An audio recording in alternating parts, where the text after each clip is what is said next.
Bom dia, gente. Então, hoje nós vamos falar de espalhamentos de íons de médias energias. Vamos falar dos princípios, que são muito similares ao do RBS, que nós já vimos, e suas aplicações em análise de materiais. Essa técnica foi desenvolvida em meados dos anos 80, no Instituto FOM de Amsterdã. Aqui tem os artigos de referência, mostrando o início da técnica, né, e os seus desenvolvedores.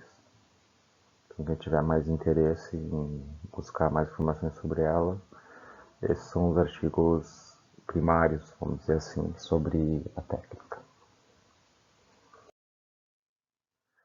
Então, um overview sobre o que a gente vai falar. O elemento de média energia é conhecido como MACE, né, a sigla, ou mais, em inglês, que é Medial Energy Ion Scattering.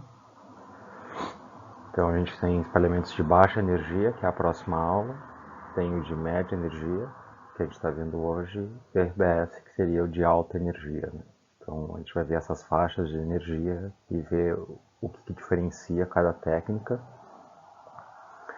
que tipo de informação a gente obtém de cada técnica, porque ela é importante em cada caso e quais são as aplicações para cada caso.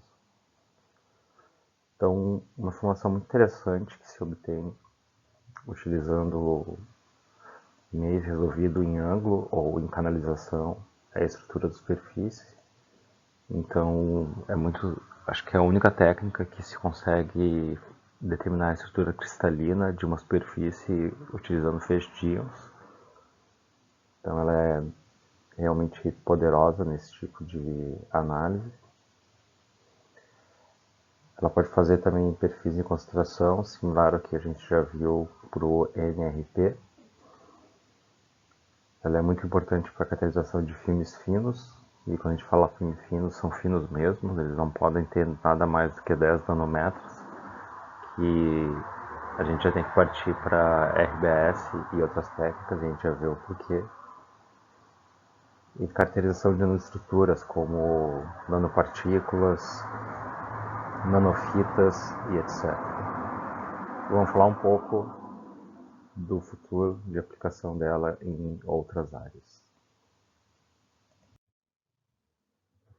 Então, a base da técnica de Mies é extremamente similar ao que nós já conhecemos para o RBS. Então, a gente vai ter um acelerador. Tá?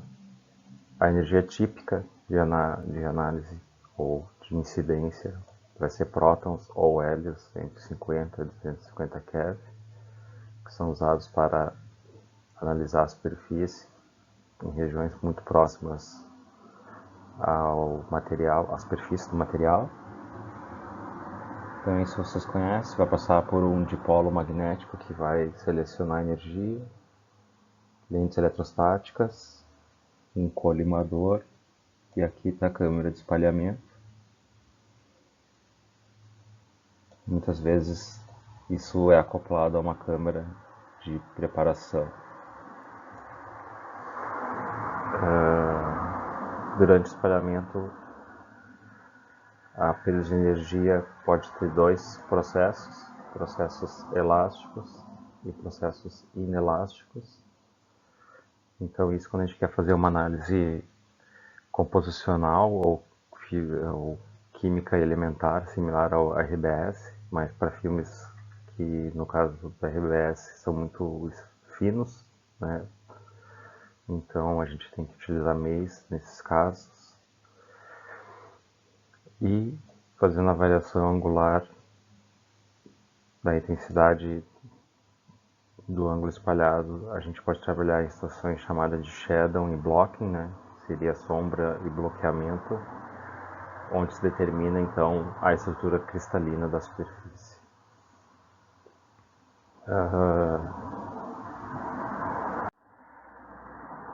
Então, só recapitulando o que nós já vimos, né?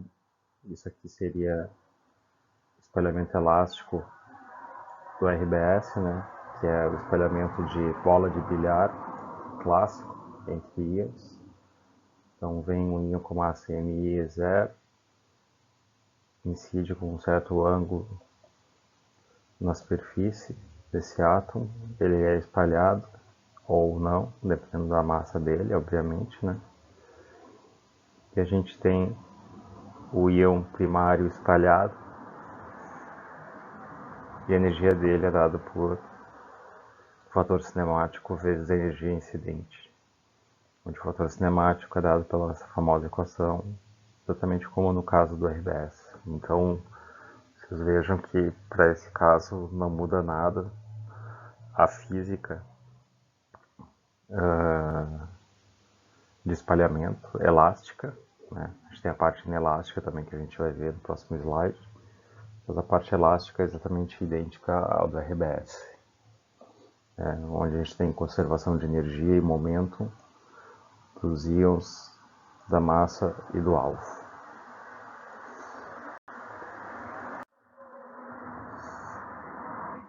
No entanto, a coisa muda quando a gente tem perda de energia inelástica, né? Que é o caso do mês, né?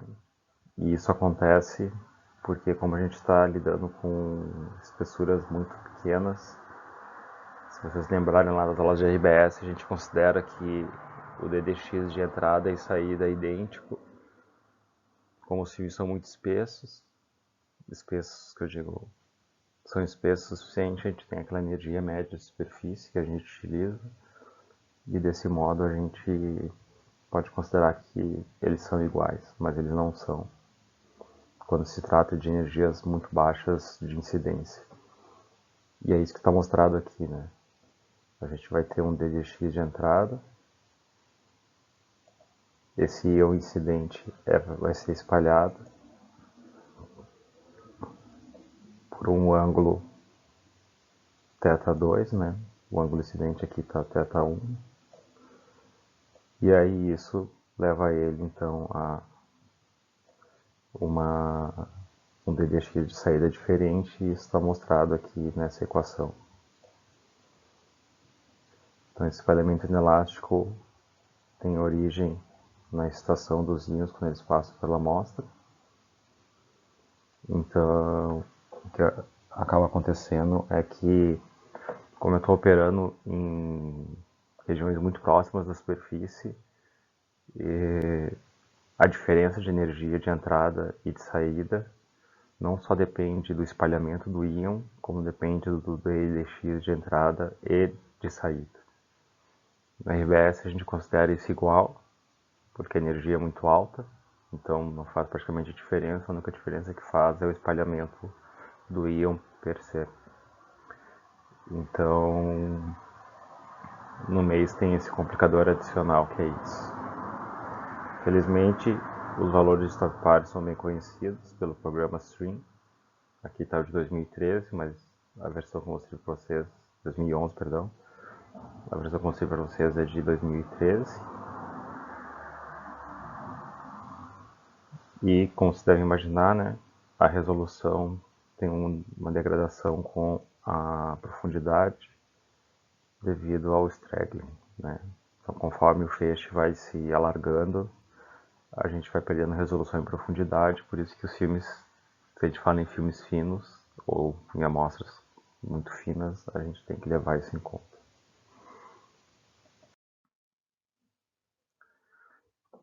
Então, outra maneira de utilizar o mês, né, aquilo é para análise composicional, é com variação angular e intensidade.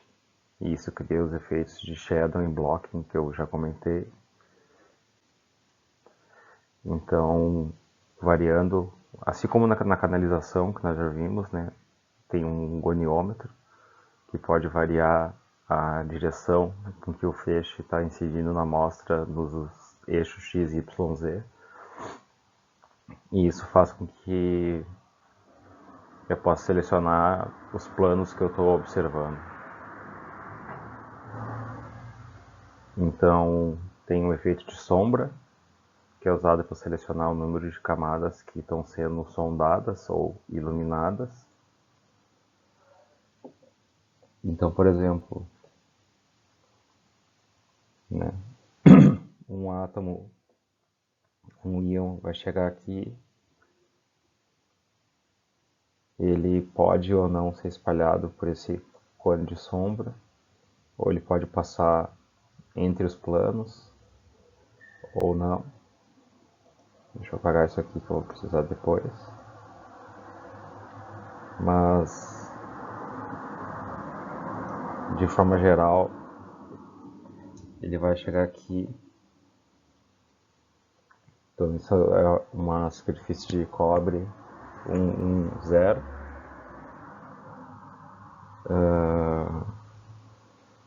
Então, cada ponto mostra o que seria um plano desse cobre. Aqui tem uma certa contaminação de oxigênio, né? Porque o cobre só de expor ao ar, só de tu olhar para ele, ele já oxida, né? Ele é extremamente reativo. Então, dependendo do ângulo que a gente usa, eu posso simplesmente sondar a primeira camada, ou eu posso usar um ângulo onde eu sonde camadas mais internas. Isso é o efeito de shadow, né? Por quê?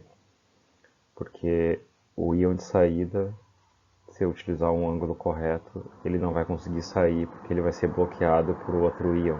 Então eu vou escolher um ângulo específico onde eu consigo selecionar exatamente aquele íon que eu quero. Perdão, aquela camada que eu quero. O efeito de blocking revela a posição relativa entre os átomos, ou seja, a estrutura. Então, utilizando blocking e shadow, a gente consegue determinar a estrutura dos átomos, que nada mais é do que fazer uma varredura em canalização, que dá essa curva aqui, né? Então, sempre que eu tenho um vale nessa curva, eu estou sondando um plano diferente, né? Então, se eu estou olhando especificamente para a região do cobre, sempre que eu tiver um vale, significa que eu estou olhando para um plano cristalino diferente, porque os átomos estão sendo bloqueados por aquele plano. Vamos se aprofundar um pouquinho mais nisso aqui. Então, por exemplo, aqui, ó, eu estou incidindo no plano 1, negativo 2, certo? Então, esse íon está sendo bloqueado pelo primeiro plano. Isso mostra que isso aqui, então, é 114 no espaço recíproco. Então, é o que a gente está vendo aqui. Tá? Se ele sofre o blocking nessa região, a intensidade vai cair enormemente. Então, a gente sabe que a gente está nesse plano aqui, nesse vale, certo? E se ele for bloqueado aqui por esse outro átomo, a gente sabe que a gente está no outro plano, o 1, 0. Então, analisando essa curva aqui, para cada caso, a gente consegue determinar a estrutura cristalina da superfície, né? Então, se a gente sabe os diferentes planos, a gente depois, com softwares específicos, consegue determinar os deslocamentos em blockers e relaxação da superfície, tensionamento, etc. E as amplitudes dos vales. Também tem informação adicional, como desordem, vibrações térmicas e etc, etc. Então essa é a maneira que se faz para determinar a estrutura cristalina através disso. Mas a gente pode também usar ele simplesmente entre aspas, né? Mas para determinar a composição, né? Então, incidindo aqui um feixe, vamos supor, de hélio, com uma massa E0, ele tem um ângulo alfa de entrada, tá bem? Então ele tem uma colisão head-on, ou seja, colisão direta com o íon do material, e depois da colisão ele tem um sinal de saída e isso vai chegar num determinado analisador, tá? Também com certo ângulo de saída. Isso é para uma amostra que é uma multicamada de nitrotitânio, carbono, nitrotitânio, carbono, nitrotitânio, carbono. Então, se a gente for olhar o espectro teórico disso, nós teríamos vários picos de titânio correspondendo, né? Isso aqui vai com a energia, o que significa que a profundidade está relacionada para cá, né? Então, esse primeiro pico de titânio é o bem da superfície, o segundo é da segunda camada, o terceiro da terceira camada e assim sucessivamente. Da mesma forma para o nitrogênio, assim como da mesma forma para o carbono. O problema é que como essas massas são próximas, na prática o que nós observamos é que vai acabar havendo depois da terceira camada aqui uma superposição entre os dois sinais, e aí a gente não consegue mais observar, então, quando o nitrogênio tem a terceira camada. Então, esse é o ponto que eu tocava, que o filme tem que ser extremamente fino, né? Que acontecem esses problemas de superposição justamente devido a essa sensibilidade muito alta que ele tem para filmes finos. E aqui, assim como o caso da RBS, a gente tem o sinal do substrato, nesse caso silício, para variar, que está mostrado aqui que sempre vai aparecer se não tiver canalizado. Se tiver canalizado, perfeitamente, esse sinal é largamente reduzido, e aí a gente consegue observar com mais sensibilidade os elementos leves sobre essa matriz.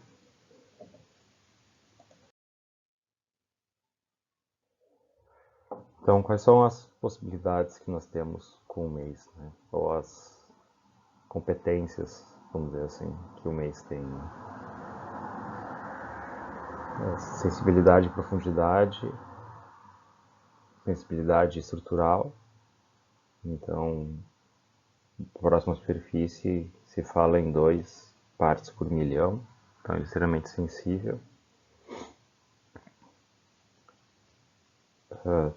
Alta resolução em profundidade, então se fala em algo entre 2 e 5 angstroms de sensibilidade. Então por isso que eu falei que os filmes têm que ser extremamente finos. A capacidade de, com a mesma amostra, nós determinarmos composição e estrutura. Isso é um fato importante que eu esqueci de mencionar lá no começo, né? Para isso dar certo, o mês tem que operar não em alto vácuo, como o RBS, ERDA e PIXI, mas em ultra alto vácuo, como é o caso, por exemplo, do SIMS. Isso porque, como a gente está lidando com variações muito pequenas em DDX, em energia e etc., eu tenho que garantir que o livro de caminho médio seja o maior possível, assim como o caso do SIMS. Então, o equipamento se torna complexo, porque sempre que a gente for para ultra alto vácuo, que vai ser o próximo caso que vai ser o caso das próximas 2 técnicas, isso cria um problema sério de resolução do equipamento. Então, ele sempre tem que estar operando abaixo de 10 na menos 8 milibar, no mínimo, ou menos, né? Quanto melhor o vácuo, melhor vai ser essa possibilidade, principalmente para analisar a estrutura de superfície, né? Porque vocês pensam, eu acredito que vocês viram isso, tecnologia de vácuo, existe, além do livre caminho médio, uma coisa chamada tempo de formação de monocamada. O que é isso? É o tempo que leva para, quando a gente expõe um material ao ar atmosférico, o tempo que demora para se formar uma monocamada, ou seja, para preencher a superfície simplesmente pela exposição ao ar. Então, quando a gente está em ar atmosférico, isso é microsegundos, quando a gente está na atmosfera. Quando a gente vai para ultra alto vácuo, isso leva um tempo de dias. Então me permite, utilizando essa técnica, analisar a superfície com muito mais precisão do que se a gente não utilizasse a mesma, certo? Então aqui embaixo está mostrado a composição, a estrutura, a morfologia de nanopartículas. Então aqui está a nanopartícula, certo? Então aqui a gente tem prata sobre um substrato de óxido de alumínio. Então aqui a gente pode ver, aqui são íons de hélio.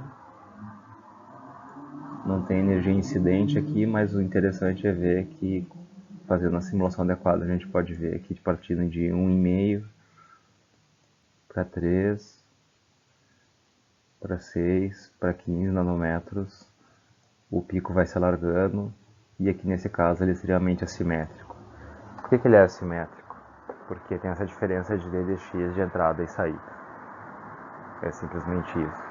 Se o ddx fosse o mesmo, como é fosse praticamente o mesmo, como é o caso da RBS, a gente vê que o sinal é bem simétrico, né? Então aqui no caso, eu vou apagar aqui. Aqui nesse caso, a gente vai ter uma perda de resolução e um alargamento muito maior do pico, né? Vocês veem que para 1,5 nanômetros ele é praticamente simétrico, quando a gente vai para 15, do tamanho de partícula, ele fica extremamente simétrico e largo, né? Se a gente pensar aqui, fazer um desenho melhor.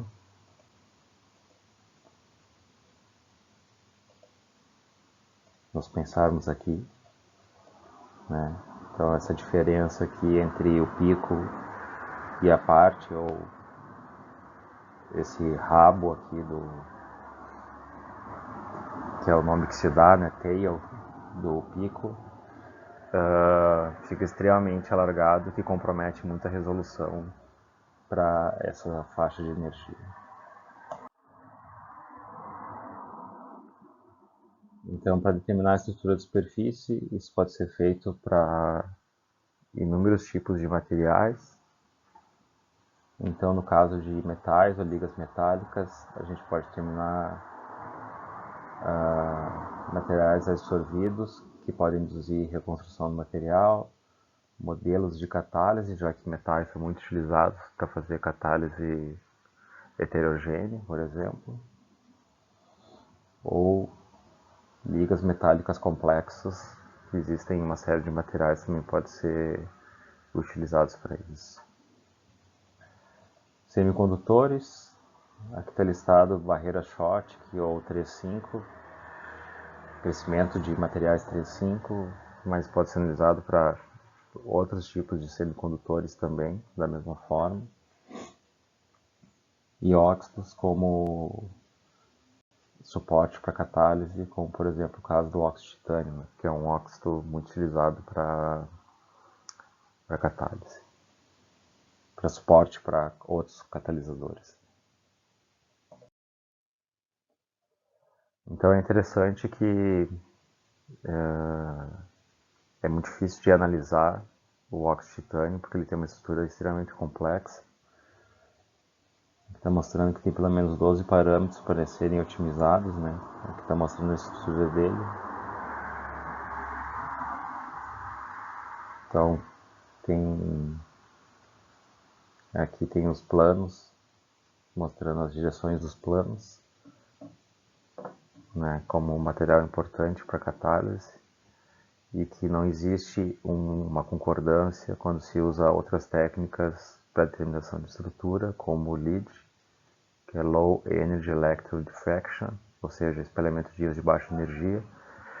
O LEED é especialmente interessante, pena que não vai dar tempo da gente cobrir aqui, e também não é exatamente feixe de íons, mas ele é um espalhamento de elétrons difratados da superfície, então ele é um belo exemplo de como o elétron se comporta como uma onda, muitas vezes, porque a gente incide elétrons numa superfície, e nesse caso eles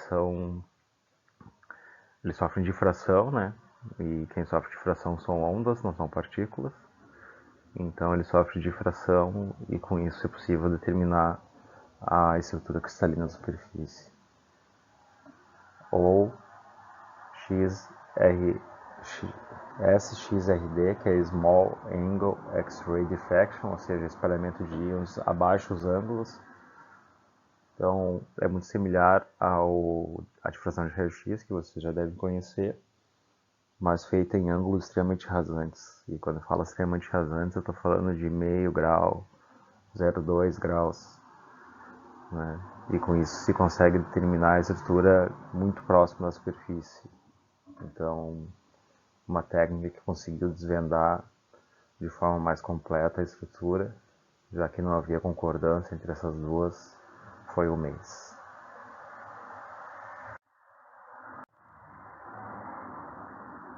Então, vamos falar um pouquinho da instrumentação. Eu já comentei antes, mas vamos seguir comentando sobre ela. Então, o que nós precisamos para a instrumentação, né? Obviamente, um acelerador de íons, uma câmera de ultra alto vácuo,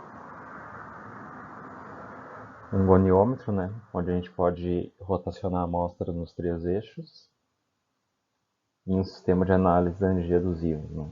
Então aqui não se usa detector de estado sólido, que a resolução de um detector de estado sólido é de 20 keV.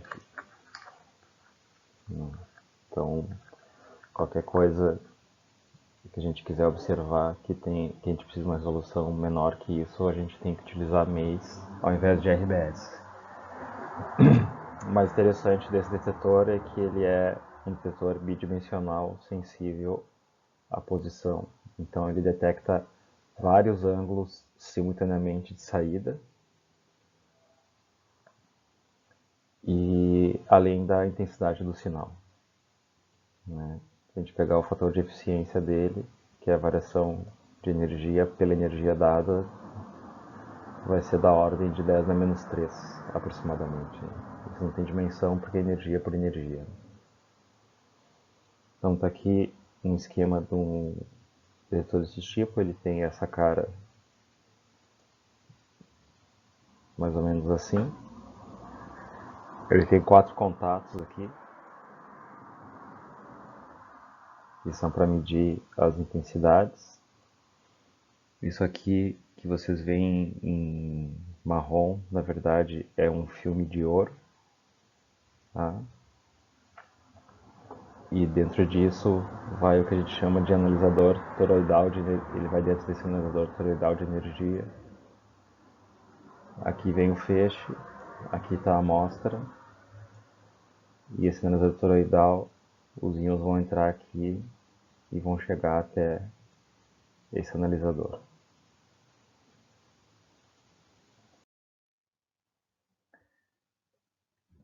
Então, aqui está mostrado um outro esquema mostrando isso. Então, a gente tem uma coisa que chama TE, que é a tensão, é onde vai uma alta tensão, que é uma sigla para Toroidal Energy Analyzer, ou seja, analisador toroidal de energia. Então, se a gente colocar a tensão certa entre essas placas, a gente consegue selecionar a energia de interesse. Então, se eu quero olhar por um determinado elemento, eu sei qual que é o fator cinemático dele, ele vai colocar o equipamento, né? Seleciona essa energia de maneira bem específica. Microchannel Plate, que vai determinar então a posição, a contagem desses fatores, e o Position Sensor Analyze Detector, que é o que eu mostrei antes, que vai fazer análise em posição para determinar o ângulo de que veio cada íon, né? Então, se eu venho um íon daqui, vim para cá, ou então um íon espalhado pelo mesmo alvo, vamos supor que a gente está falando de cobre antes, né? E veio para cá, ele foi espalhado por ângulos diferentes, ele consegue fazer toda essa análise numa mesma medida. Então, eles são placas de silício que têm canais bem específicos, multiplicadores, por causa dessa tensão. Então, o íon entra aqui, sofre espalhamentos e vai gerar íons secundários que vão entrar em outros canais, que vão entrar nesses outros, vai gerar outros íons que vão entrar nesses outros canais, nesses outros multi-channel plates, né? E finalmente no detector sensível à posição, que é o que eu mostrei lá no início. Então isso gera essa nuvem de carga e isso é calibrado, né, para ele saber de cada canal que veio, qual é a posição em ângulo que aquele íon veio e também medir a intensidade dele.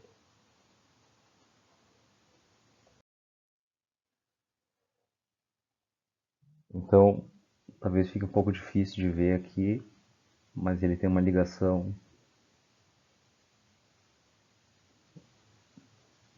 como eu disse, isso aqui é de ouro, né? Então ele tem isolantes. Eu estou fazendo um desenho bem tosco, tá?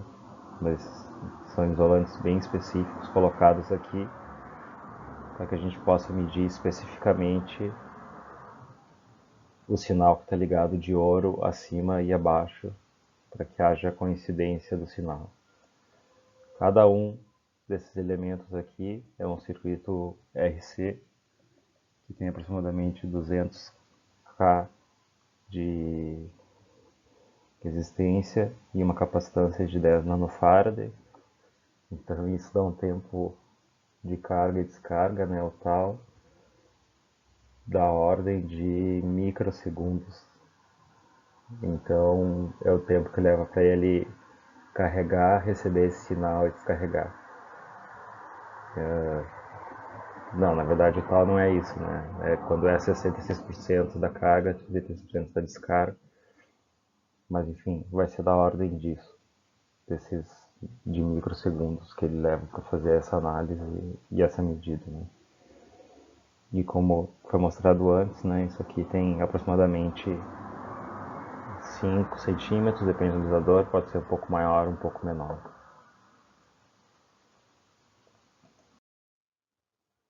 E isso então nos leva ao espectro que a gente obtém dessa técnica. Tá? Então ele é um espectro tridimensional, por isso que está mostrado aqui dessa forma, porque nós medimos três coisas ao mesmo tempo. Né? Aqui é o ângulo de espalhamento, por isso que o detector é sensível à posição.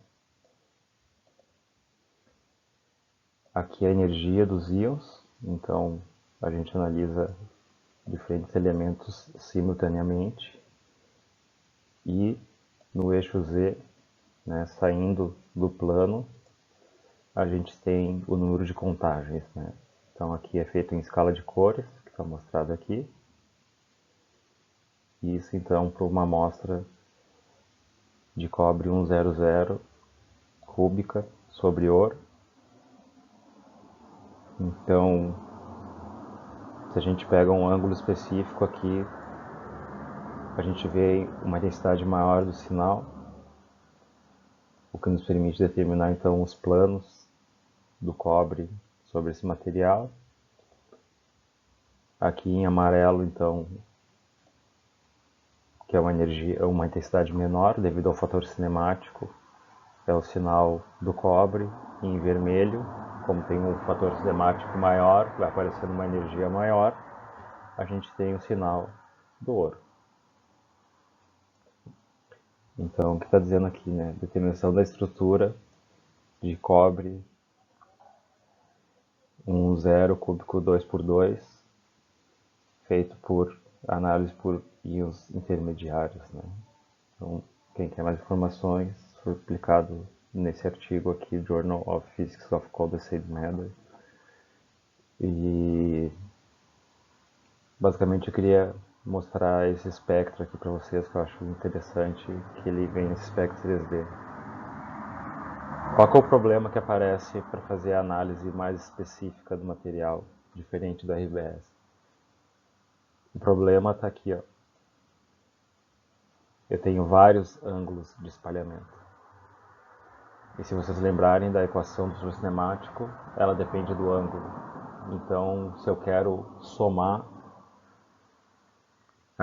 se eu quero fazer uma análise estrutural e não composicional, eu tenho que, de alguma forma, corrigir o fator cinemático para cada um deles, porque o fator cinemático vai determinar a energia e, consequentemente, a intensidade.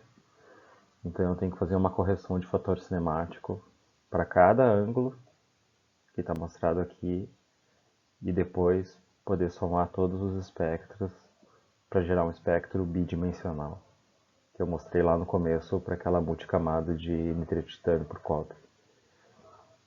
Então, ou eu escolho um ângulo único e olho aquele ângulo, que é um desperdício, né? Porque eu tenho muita informação aqui de vários ângulos, então tenho muita intensidade de sinal.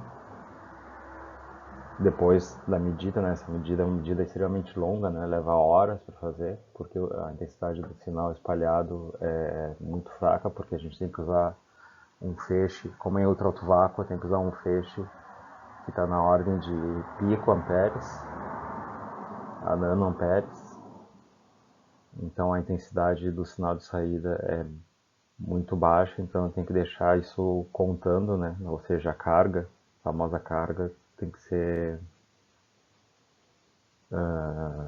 para ela ser relativamente alta, então tem que levar um tempo muito longo contando deixando a análise correr por um tempo relativamente alto, né?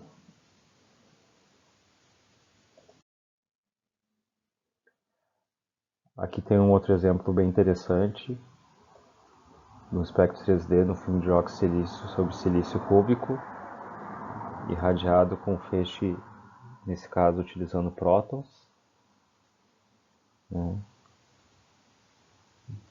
Então ele foi um filme crescido com oxigênio 16, está mostrado aqui,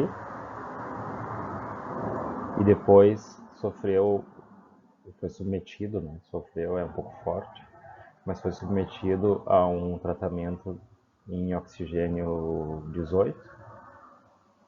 Então, isso aqui ilustra que a gente pode separar isótopos também por essa técnica, né? Então, conforme a gente aumenta o ângulo, a gente tem aqui uma diminuição na energia de espalhamento, né? Que é dado pelo fator cinemático para ambos os casos. De novo, no eixo saindo do quadro a intensidade, aqui está a escala de cores mostrando a intensidade. Essa cor preto no preto fica difícil, né? Então aqui está mostrada a escala de cores para mostrar a intensidade e como isso está canalizado na direção cristalina 100. A gente pode olhar aqui para certos ângulos que a gente não tem. Todo esse azul aqui é o sinal do substrato de silício, né? Então, para certos ângulos, a gente tem blocking, né? Então, se a gente quisesse fazer análise da superfície, a gente poderia utilizar isso para determinar a estrutura, mas não era o objetivo aqui nessa medida, era simplesmente mostrar a separação dos isótopos. Depois, fazendo aquela correção de fator cinemático, a gente pode obter um sinal bidimensional e com isso, finalmente, obter então quanto que eu tenho de cada elemento presente na amostra.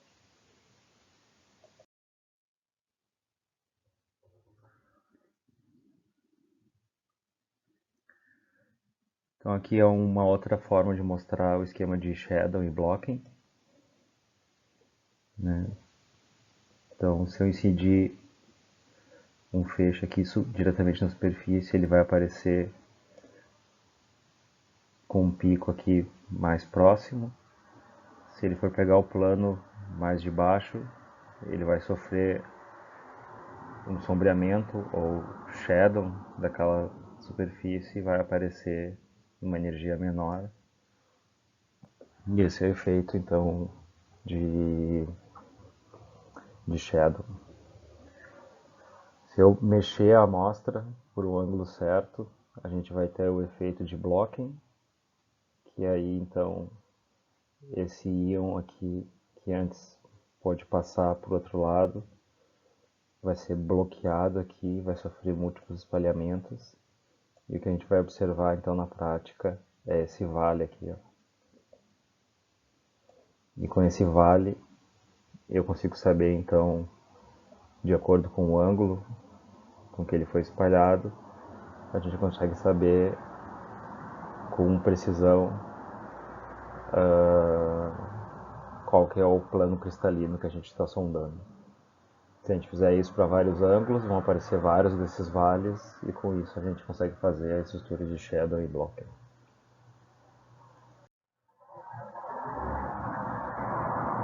Aqui uma comparação entre as três técnicas de espalhamento.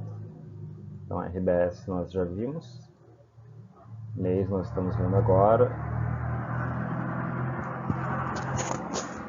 e a próxima aula, é sobre espalhamentos de baixas energias. Né? Então, o que é baixas energias? Entre 1 e 5 kV. O Maze vai de 50, 250, que eu falei, pode ir até 400. Em geral se usa 150 ou 200. A gente já vai ver o porquê, mas você pode usar energias mais baixas, a gente também vai ver o porquê. Em RBS, a gente usa então energias na ordem de MeV. Né? O que muda para cada um desses casos? Então vamos começar com a RBS. Né? O quanto de energia é muito menor do que a amplitude de vibração. Então, se vocês lembrarem lá do stream do software, o que a gente observa basicamente é que o feixe anda numa linha reta, porque ele é tão energético que ele simplesmente não é afetado pelos outros, ele simplesmente é afetado pelo espalhamento elástico que ele vai sofrer ao atingir o alvo. Então a gente vai olhar 20 camadas atômicas ou mais nesse caso, então ele é interessante para átomos pesados, como já falei, filmes mais espessos, determinação de composição e etc. No mês, o cone de sombra é proporcional à amplitude de vibração, como está mostrado aqui. Né? Então a gente pode olhar de 1 até 100 camadas atômicas, né? O que vai dar de 1 a 10 nanômetros, obviamente dependendo da espessura, né? Da camada atômica que a gente está analisando. Então vamos supor que o parâmetro de rede aqui seja 3 nanômetros ou 5 nanômetros, a gente vai conseguir olhar 25 nanômetros. Né? Isso vai depender da estrutura cristalina do material. No caso do laser, como a gente vai ver, eu vou falar isso bem rapidamente, porque eu vou me aprofundar na próxima aula nisso, é que o cone de sombra é muito maior do que a amplitude de vibração, então a gente consegue olhar puramente para a superfície da amostra, ou seja, de 1 a 3 camadas atômicas, então ele é extremamente sensível à superfície, muitas vezes, de novo, a atividade de ultra alto vácuo e tudo mais, e a gente vai ver o que a gente consegue analisar, quais são as vantagens e limitações do laser mais à frente. Né? Então vamos seguir falando do mês. Então essa figura de poder de friamento, que vocês conhecem bem das outras aulas. Então aqui no início, para baixas energias, a gente tem o friamento nuclear, que é o que acontece na ordem de alguns keV, como no caso do laser, no caso do SIMS, no caso do sputtering. A gente tem o friamento eletrônico, que é essa curva aqui. Então, o RBS opera nessa faixa. O mês vai operar nessa faixa. Eu vou explicar o porquê. E o laser opera nessa faixa, né? Isso então, eu não falei dos eixos, mas é o poder de esfriamento eletrônico, ou poder de esfriamento total, perdão, como função do íon incidente. Por que é tão interessante utilizar essa energia aqui, onde a gente tem um pico de poder de esfriamento?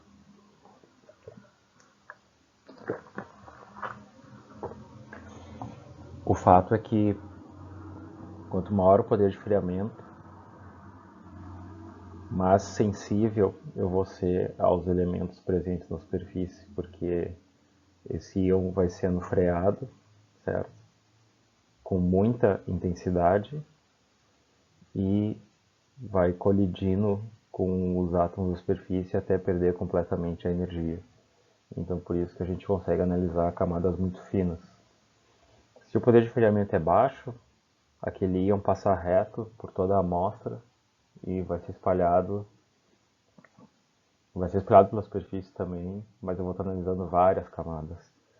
Aqui, como o poder de esfriamento é muito alto, no caso do mês, eu vou estar analisando camadas muito finas. Então, essa é a razão pela qual se usa regiões aqui de energias intermediárias, por isso que vem o nome do mês, né? Medial Inner Ion Scatter, porque a gente trabalha nessa faixa aqui, onde o esfriamento eletrônico é máximo, de modo que a resolução em profundidade também seja máxima.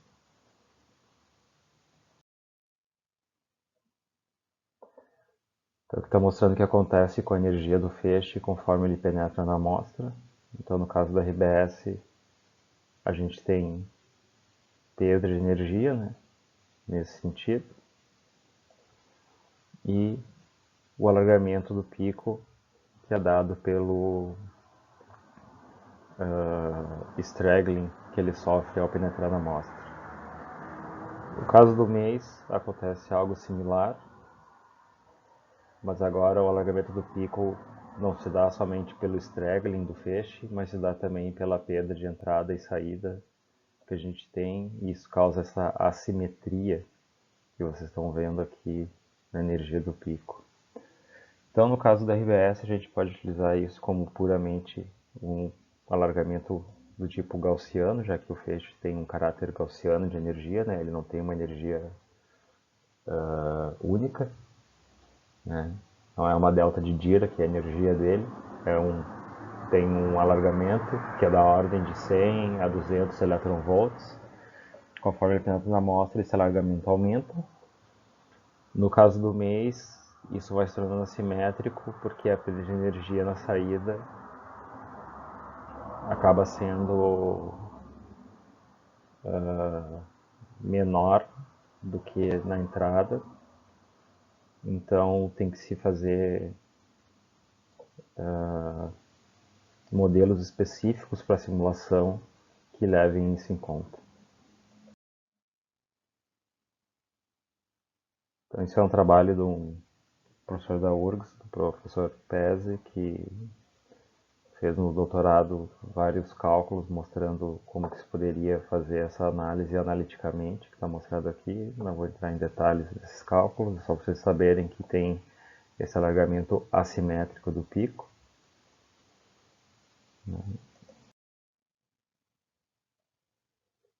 Então, nós já falamos disso. Aqui tem um outro espectro 3D. Isso aqui é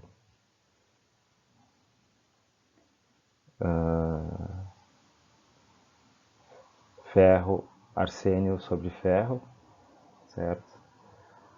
Então aqui foi utilizado o sinal do ferro. Aqui está o blocking, né? Como vocês podem ver, ó, tem essa falha aqui, né? E aí você pode determinar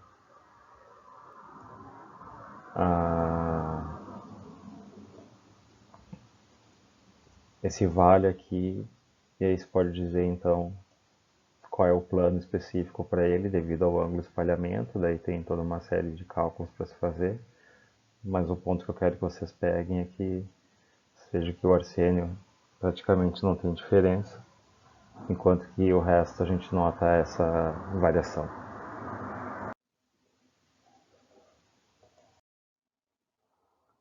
Então o que a gente pode fazer? Perfis de concentrações em filmes finos, quando eu disse filmes finos, como eu falei, 10 nanômetros. Resolução chega a 3 angstroms junto à superfície da amostra, ou seja, é uma técnica que tem uma baita resolução em profundidade. Isso se deve a dois fatores, né? O alto valor de DDX, que eu já comentei, por isso que se usa aquela região de máximo DDX, e analisadores de alta resolução. Opa.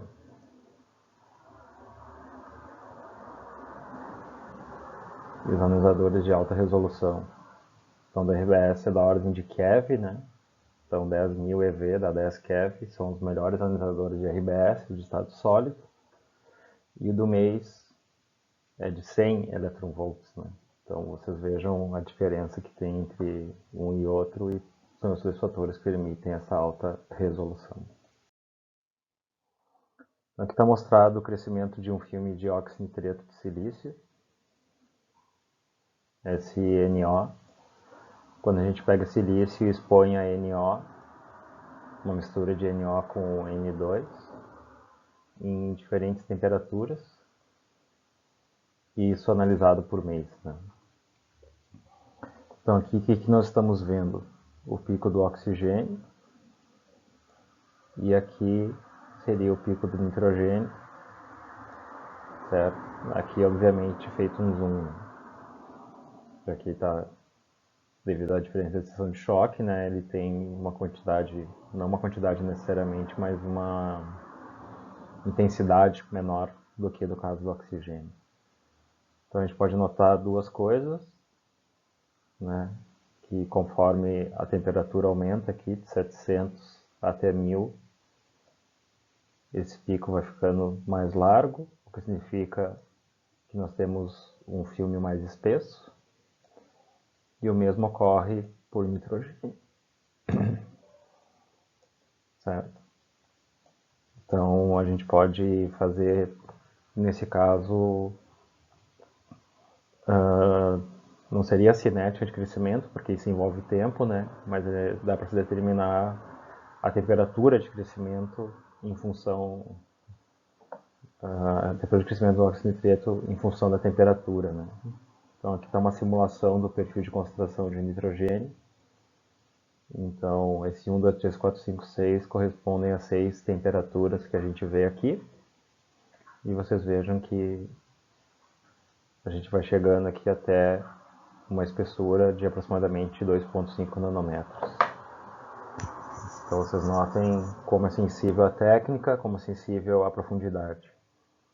Mas por que a 1000 graus, 1 hora de NO, o filme de óxido nitreto de silício tem uma espessura tão pequena?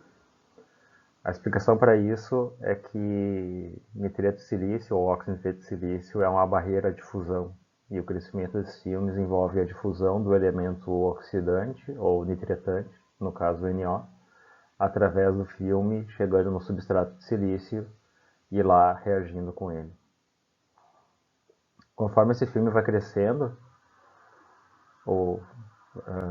conforme ele vai crescendo, ele vai criando uma barreira de fusão cada vez maior. Então chega um ponto que essa reação é autolimitada, justamente porque a espessura do óxido de silício impede que novas espécies de NO cheguem até a interface e aumentem o crescimento. Então se eu deixar 1 hora ou 2 horas, 3 horas, eu não consigo uma espessura maior que essa utilizando esse método. Então se utiliza outros métodos para fazer óxido de silício quando se quer espessuras maiores.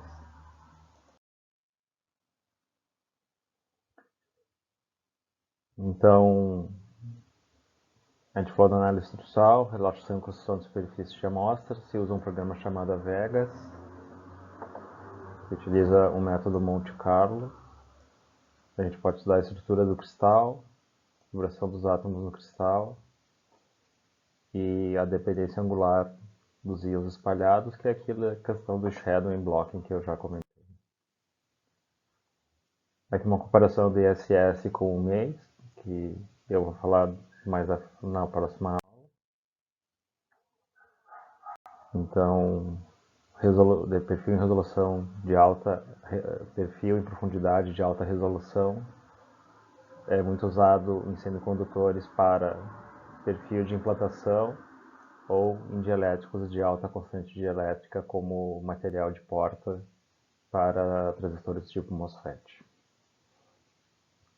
Também em camadas de óxido contra a corrosão de metais leves, para construção de materiais na área automotiva, espacial, marinha e de ferroviária também.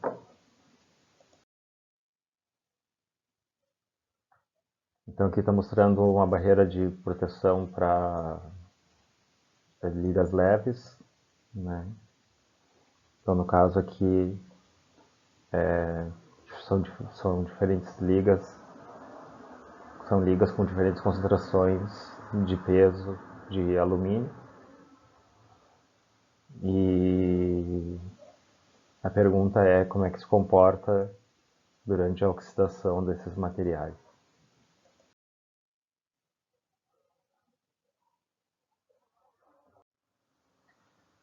Então a conclusão que se chegou nesses dados é que existe aqui uma oxidação, basicamente uma oxidação da camada de cobre que tem abaixo da superfície. Quando se faz uma limpeza com ácido crômico ou ácido fosfórico, antes da análise o filme é removido, que é o que está mostrado aqui, né? A quantidade de cobre diminui. E a camada de enriquecimento é praticamente constante com o tempo de anodização dessa liga. Então, um exemplo de aplicação. Aqui, caracterização de filmes finos para crescimento de metal, sistemas quânticos e spintrônica. Então, aqui para crescimento de cobre em cobalto, isso é muito utilizado em magneto resistência gigante, ou seja, em discos rígidos. E que se conhece que uma monocamada de chumbo pré-depositada melhora o crescimento do cobre. E os dados foram obtidos antes e após um tratamento a 300 graus. Então aqui está mostrando a estrutura do filme de cobre. Então aqui está usando aquele método de shadowing blocking, onde a gente vê as oscilações aqui. Então tem a simulação, tem os dados, mostrando uma desordem aqui de 28%. Quando se usa uma monocamada de chumbo como surfactante na superfície a 300 graus, a gente vê que a desordem cai aproximadamente 10%, né? Mais ou menos 6%. Então a gente consegue determinar, por exemplo, o estresse da superfície através desses dados, né? Quando a gente faz esse perfil ou a medição da estrutura, a medida, perdão, da estrutura com MEIS, da estrutura cristalina. Aqui explicando por que o chumbo é um bom surfactante para a superfície. Como é que se obtém agora a caracterização de nanopartículas. Essa parte a gente pode pular, que a gente não vai lidar muito com isso. De quantum dots também, mostrando que isso dá para usar para analisar também nanopartículas. Isso tem um grupo no implantador que trabalha muito com como se usa MEIS para caracterizar essas nanopartículas. Então, resumindo, né, a gente pode usar MEIS na fabricação de semicondutores, em camadas dielétricas, para implantação iônica, metalização de superfícies, em estudos de catálise, em materiais estruturados. em aplicações biomédicas, aplicações energéticas e magnéticas. Então, tem se usado isso muito para catálise na tecnologia de hidrogênio, né? Como é que a gente faz fotocatálise, como é que a gente armazena hidrogênio, como é que a gente usa célula combustíveis, como calibração para SINs ou epsilometria, né? Então como nanometrologia também se utiliza muito, entre outras aplicações que estão por vir. Então foi basicamente isso que nós vimos na aula de hoje. Então a próxima aula vai ser especificamente sobre espalhamento de íons de baixas energias. Tá bem, pessoal? Então espero que todos estejam bem e até a próxima.